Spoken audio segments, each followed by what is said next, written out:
ব্যবসা এবং private company জবের মধ্যে যদি আপনি পার্থক্য খুঁজতে চান তাহলে ভিডিওটা ভালো করে খেয়াল করুন। একটা প্রাইভেট কোম্পানি আপনার কাছ থেকে কী চায়? এনার্জি, টার্গেট এবং রেজাল্ট। ভিডিওটা খেয়াল করুন। একটা প্রাইভেট কোম্পানিতে যারা জব করে তারা শুরুতেই খুব ভালো অবস্থানে থাকে, তাদের কাছে খুব এনার্জি থাকে, রেজাল্ট ভালো হয়, তারা কিন্তু খুব স্বাচ্ছন্দ্যে চলতে পারে। কিন্তু একটা সময়ের পরে তার যখন এনার্জি কমে যায় সে কিন্তু জব লেস হয়, তার আগের জায়গাটা তারা থাকে না। কিন্তু যারা ব্যবসা করে, আপনি দেখেন ভিডিওতে দেখেন, যারা ব্যবসা করে তারা কিন্তু শুরুতে খুব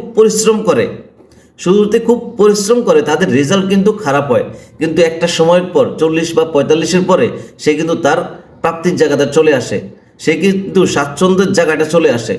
আপনার ভিডিওটি ভালো করে খেয়াল করুন, সে কিন্তু 40-এর পরে তার ব্যবসা যখন আউটপুটটা পায় তখন তার অভিজ্ঞতার ঝুলি তৈরি হয়, সে কিন্তু আর পিছে ফিরে তার তাকাইতে হয় না। তাহলে ভিডিওতে আমরা কি দেখলাম? ভিডিওতে আমরা এটাই দেখলাম, প্রাইভেট কোম্পানির জব থেকে আপনি যদি বিজনেসে যান তাহলে আপনার ফিউচার ভালো হবে। সবাইকে ধন্যবাদ।